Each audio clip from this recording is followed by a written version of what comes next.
1968. 68. The fall of 68. Fall of 68. So when you first got to Linfield, obviously there was some success, in terms of Right. wins and what Coach Durham had done before that. But what state was the program in, and what was your vision for the program when you first took over as head coach? Well, my feeling was it probably wasn't the best time to take a job because they were already having success, and there's one way to go, and that's down.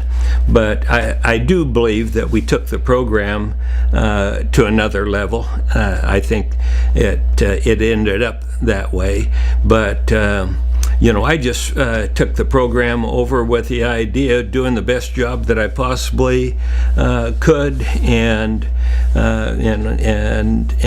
hopefully people were better people after they were involved in the program than before.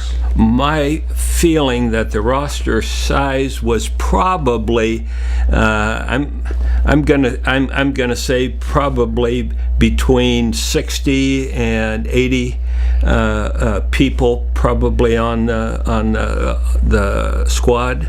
That changed quite a bit from when you finished, isn't it? Right. There was one year where I think we had 151 or 152 kids on the squad, and that came at a crucial time.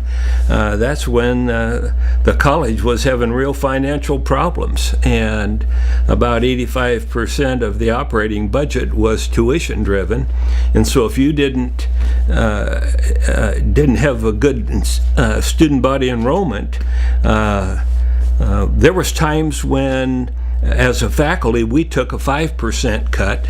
Wow. There in salary, because the budget just wasn't there.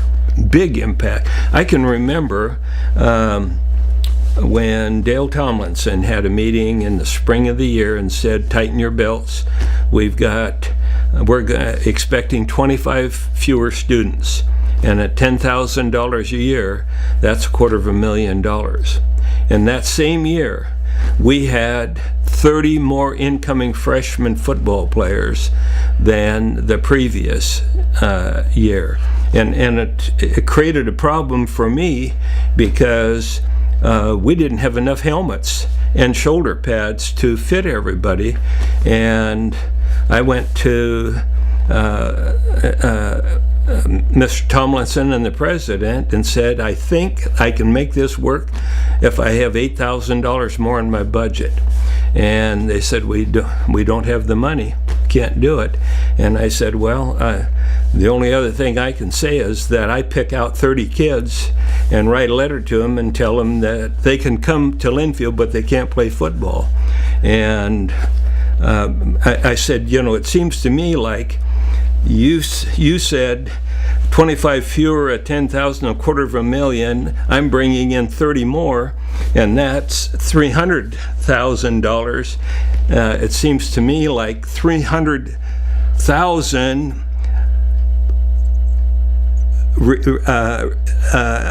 income versus $8,000. That's not a bad trade-off, Well, they ended up by coming up with the money, but the budgets were tight at that time, and I think our football program played a role in probably helping the overall budget of the school.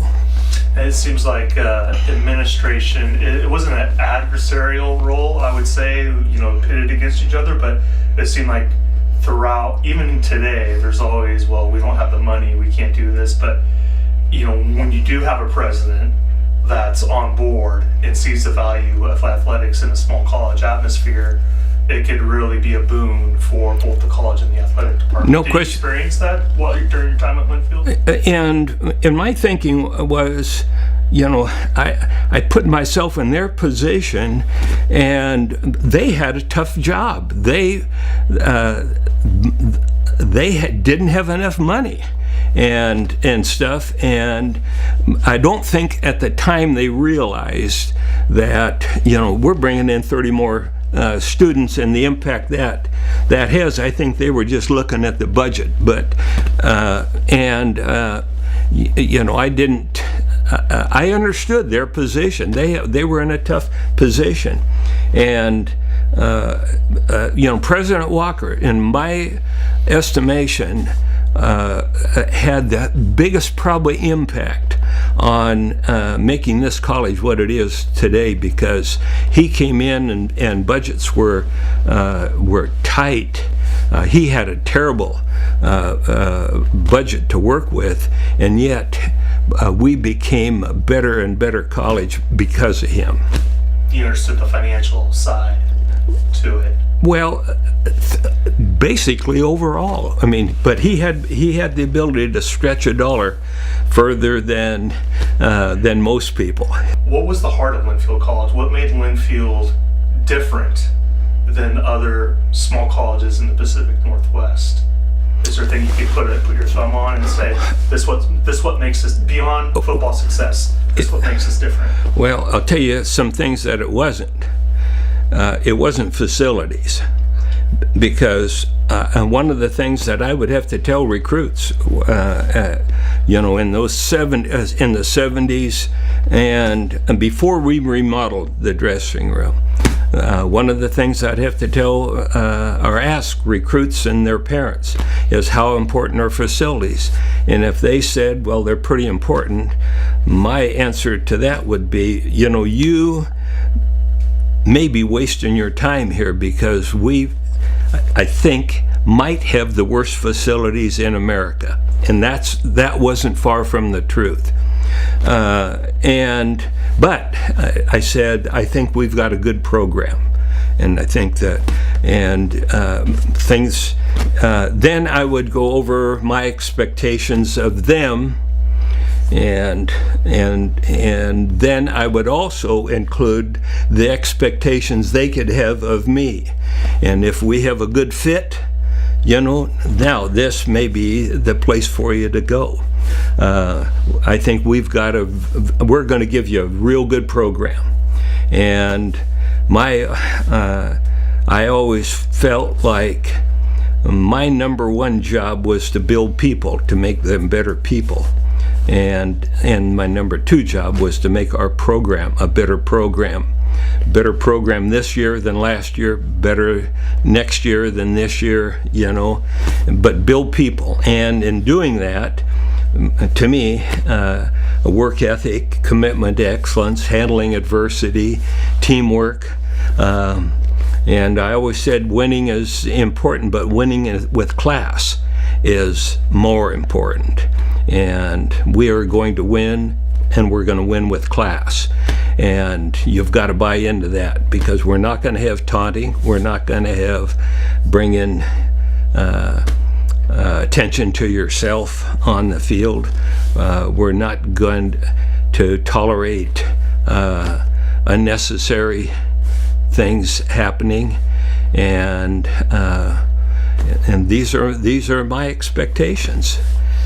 How are were those expectations developed at a young age from your upbringing, or do you think it was a little bit of everything from your high school experience with the coaches you had in high school to how you were raised to your experience at Linfield as a student? Did all those things come into play in that development over time? Definitely. But I mean, my parents come up through the Depression, and I was born in the tail end of that. But you learned that you didn't waste. You cleaned your plate. You learned to work hard. And you did things with respect. You respected people, and there's right and there's wrong, and there's nothing in between. And you're going to do it the right way, not the wrong way. And so I grew up with that.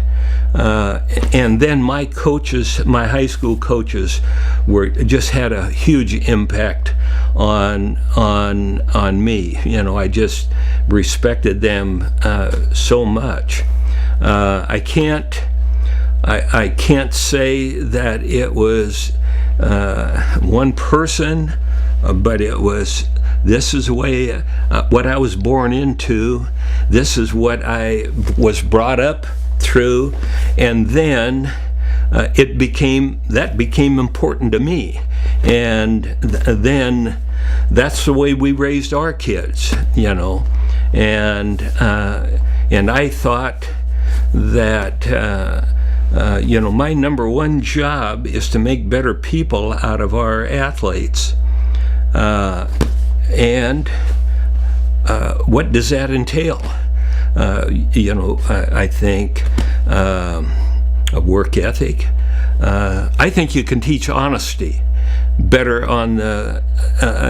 in sports than you can in the classroom. You know, you've got officials, you got video, you know, everything else, and if you do something wrong, it affects the team. And I think, you know, honesty gives you the importance of honesty. I think honesty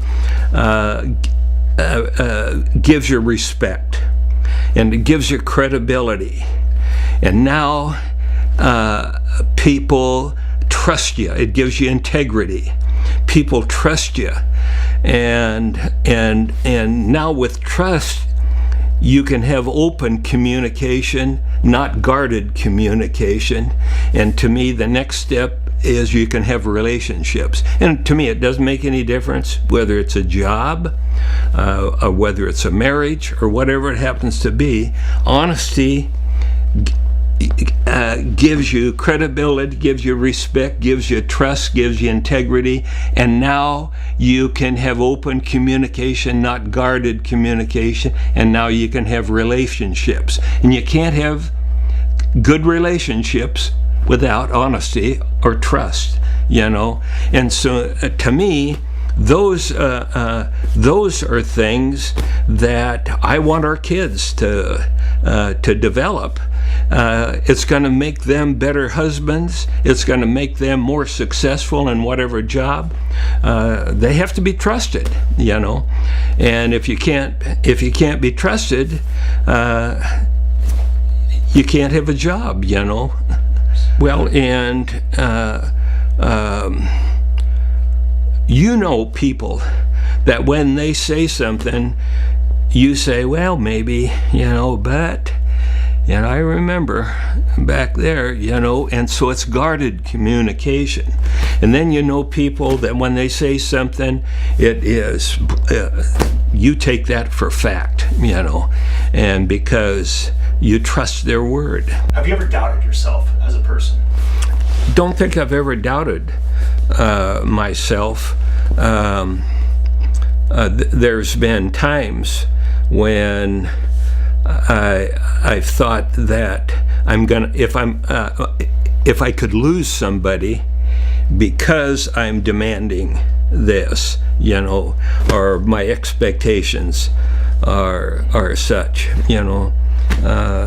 For example, my very first year here, in the spring of the year, I always told our football players, if you get caught smoking or drinking during the season, you're off the team. You know, that's not a threat. That's a promise. You know, and if you get caught drinking or smoking out of season, one of three things is going to happen. You know, if I can affect your financial aid, I will. I probably can't, but if I can, you know, and say that cut that person's financial aid or whatever. The other thing is that I'm gonna run you, and I'm gonna run you. I'm gonna come close to killing you, but don't worry, it will not happen. So don't worry about dying. I will not let that happen, but I'm going to run you pretty good. And the third thing is, I might just say, I don't want you out for football next year. But one of those three things was going to happen. Well, I got word in the spring of the year, my very first year, after the football season, that the word that I got is the football team had a party out at some farm. And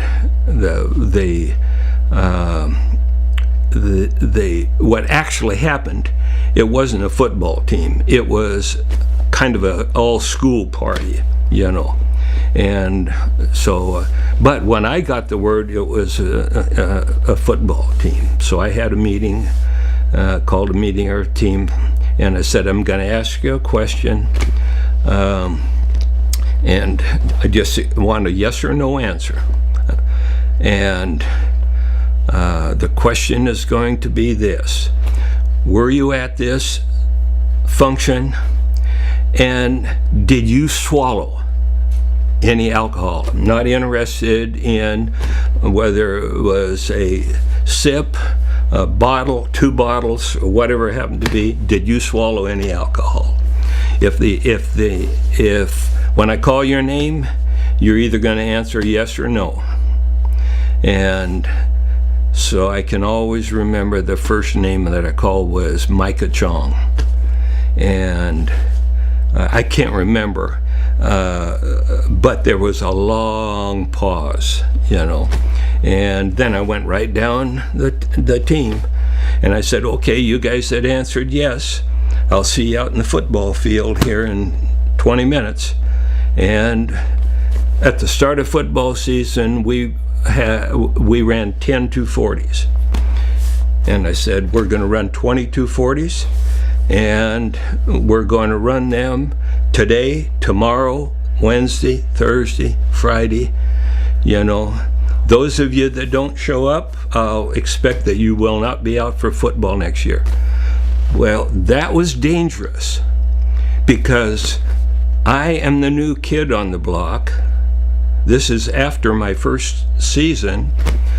I could have had a revolt, but I had told people what was going to happen, and I wasn't going to change my mind, And if I would have reneged on that, then anything I would have said in the future, how do they know whether I'm going to hold them accountable or not? And I've always felt this: your standards are what you tolerate. And it doesn't make any of the difference if it's raised in a family, or if it's in a business, or if it's a football team. Your standards are what you tolerate. And if you're going to tolerate people being late, that's your standard. If you're going to tolerate them misbehaving after a touchdown, that's your standard, Well, I told him it's going to be one of three things, and my feeling is I did it. Well, I only had one kid that didn't show up. And the interesting thing at the time was, basically, my coaching staff was pretty much graduate assistants. I mean, we did not have a coaching staff like we had now. I had about 3 of those graduate assistants that ended up, I didn't even call their names, but they ran, And it was a sorry sight, but those guys, by the end of that week, were in such good shape that it carried over. They did not want to get out of shape for next fall, and they worked out all summer long, and it ended up by being a big deal, But the message got out.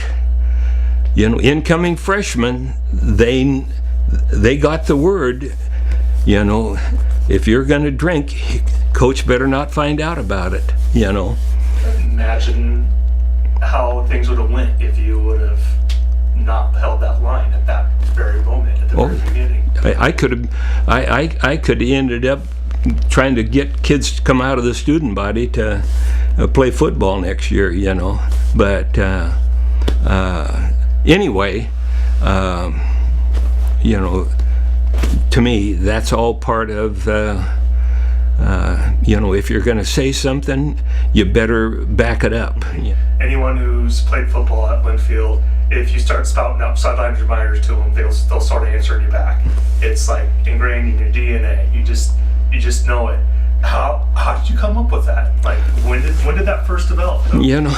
Well, it's not something I picked up at a clinic or my previous coaches had done or anything else. It was just something that I thought that we needed to do those things to get sharp, to be razor sharp for the game. And and it's did you just sit down here one night in the house and no, I think it was it was kind of probably a accumulation of things that that probably I'm just guessing now, but probably my first year coaching at Hillsborough, I had some reminders, and then probably something else because something went wrong. A lot of times our drills and a lot of things that we did was because of something that went wrong someplace along the line, and so you put it in to cover it. So my guess is, and I don't know for sure, but those things accumulated to where when I got here to Linfield, I'd already coached for 10 years, and those things were just part of it. It's great because I've had so many guys reach out to me asking me for a copy of that.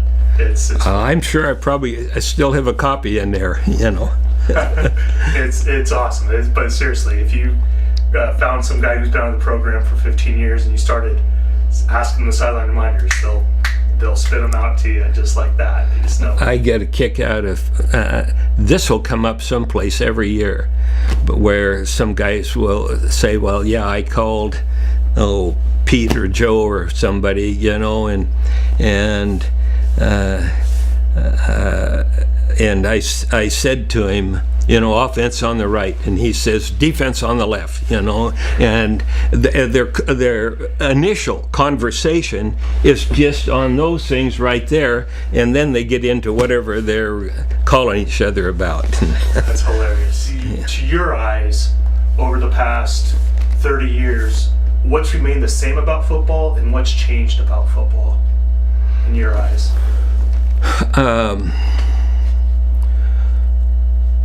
Well, one thing I don't like is I don't like names on the back of jerseys, and I hope Linfield never does that, because to me, this is Linfield. You put Linfield on there, and you don't identify individuals. Now, I suppose at different levels, because of the public, because looking out there and saying, who is that? Oh, that's Graham or whatever, that might be, but I don't like that.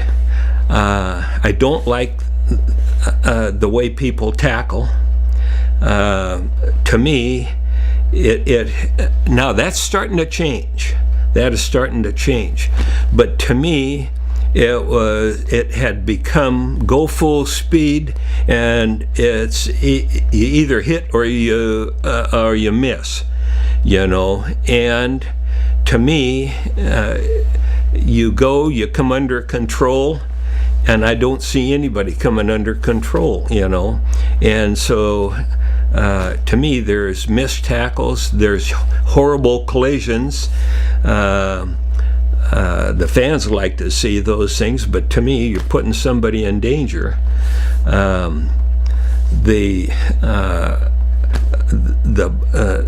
blocking has changed a little bit because of the offense has changed. A lot of it is the zone type of blocking. Well, we zone blocked when I was coaching, but it wasn't. It was more two people involved in zone type of blocking. So an awful lot of blocking is going somewhat horizontal to the line of scrimmage, and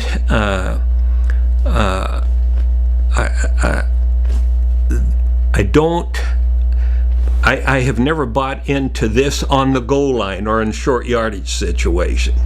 To me, you need to maybe more think in terms of gap blocking and on short yardage in the goal line rather than a horizontal reach type of a thing, because I think you allow penetration and you don't want penetration on short yardage.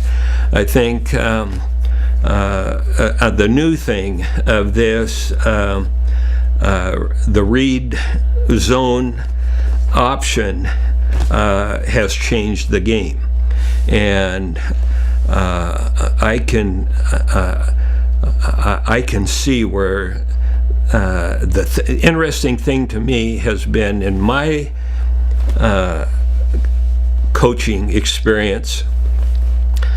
You went from the single wing until and then to the wing T, and then it was the Houston veer, and I mean it was this was one type of offensive thinking, and then the defense caught up with it, and then you went to the option stuff, the triple option, the Houston veer, and that stuff, and then the defense caught up with that. And to me, it's someplace down along the line, the defense is going to catch up with this read option, stuff. And my feeling is anytime you're running option stuff, you better have more than one quarterback, because if you get that starting quarterback hurt, and you don't have a real good backup quarterback, then you're in trouble. Whereas I think that you can have run pass type of offense, and you can, even though the quarterback can run, you can protect him better.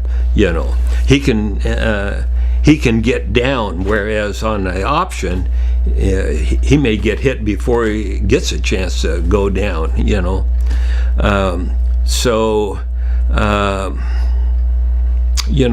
Those, I guess, I would see as I'm trying to think of anything else. I think those are pretty much the big changes that I have seen. My feeling is someplace down along the road here, we're going to see defenses catching up with this read option, and the interesting thing about that is it is so versatile. They've got these RPOs now, where it's not just a read and the option of the quarterback keeping it. You can throw the ball off of that too. The thing that'll be interesting to me is if the rules committee don't tighten up the rules on linemen downfield, because I think we're seeing examples of linemen way downfield on pass plays. Now some of those are legal pass plays because they're behind the line of scrimmage, but some of them aren't. And I mean, you'll see somebody throwing a slant pattern and lineman 5 yards downfield. Well, that would, if the rules committee tightened up on that could affect that a little bit. But whether they will or not, I don't know. When you're watching the Linfield product today, does it remind you of the Linfield teams when you coach today? Well, what I see is I like the fact that some of those values and principles are in the program. Today, the business of attitude, class, team, all of those things, that being really emphasized, and I like to see, the people just being better people, and I think that has continued, I think if done right, I think we need athletics more today than any time in my lifetime. How important is a work ethic to future success? Where do kids learn a work ethic today? Unless they're born on a farm, to me, you can't work until you're 16 years old or something. We passed laws that I think are detrimental to our young people. How important is honesty, and where are we doing the best job of developing these habits and these attitudes? So I think we need sports more today than any time in my lifetime. How are we handling this educationally? You don't have sports in elementary schools anymore. You've got club sports. I don't like it. I think there's going to be some good leaders of those programs, but over the whole, all the kids that are involved in sports, I think it's costing too much money. Some families can't afford it. If they do it, and it's hurting their whole family by paying this amount out. If they don't do it, then they're hurting the kids' chances of developing these habits and these attitudes. So to me, athletics are real important if done right. And I think that our people, my observation is we're doing a good job, and so I'm proud of our coaches, and I'm real proud that I've had over 120 of my players become head high school coaches, and I think at least 16 have become head college coaches, and now they're in a position to where they can have a positive impact, on our young people. That's a legacy. Well, I'm makes me proud, I'll tell you that, just to see the job that they're doing. Yeah, I would be too. A couple last questions, Coach. When you were a coach and you were talking to a kid, I know we've talked about it earlier, about you being upfront in terms of expectations. This is what can you expect, what do you expect from me?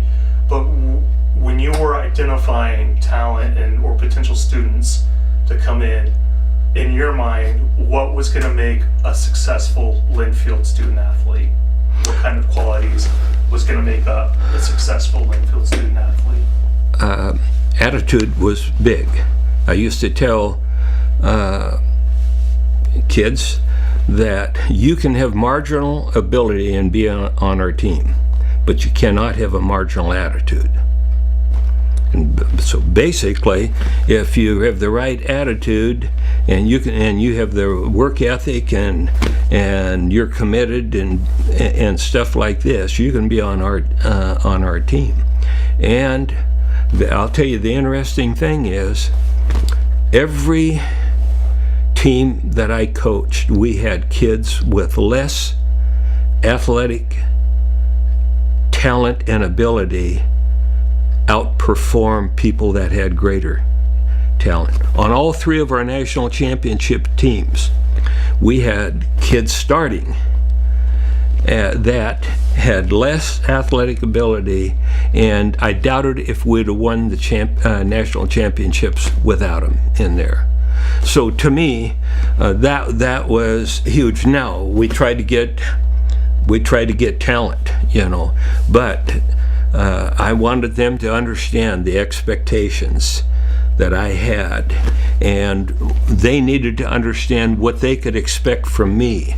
And now, do we have a marriage? I always thought 2 things are important in a successful marriage: find the right person and then be the right person. Well, to me, when you're out looking for a job, it's the same thing. You got to find the right job, the right leadership in that job, and if that's right, and then you need to be the right person in there. And if you're the boss, you need to hire the right people, and you need to be the right person. But to me, it's the same thing in recruiting. If Linfield is the best school if we're going to give you what you want in athletics, and if we can give you what you want academically and stuff like this, then we have a marriage. Now, all colleges have got a different personality, and what I'd say is this is what Linfield is, but you got to make up your mind whether this is the right fit for you, and thank God a lot of people, they said, I want to play for you. To me, that's another thing is people need to be careful of trying to improve unhappy.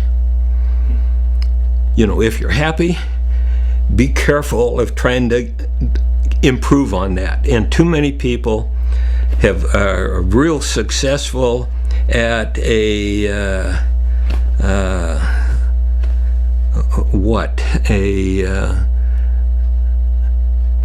4A level, and they want to go up to 6A, and so they're taking any job they can.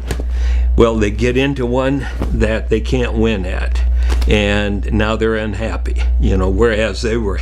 So I've always thought, be careful of trying to improve on happy. If you're happy with what you're doing, be careful, if you take something else, make sure you're going to be happy there.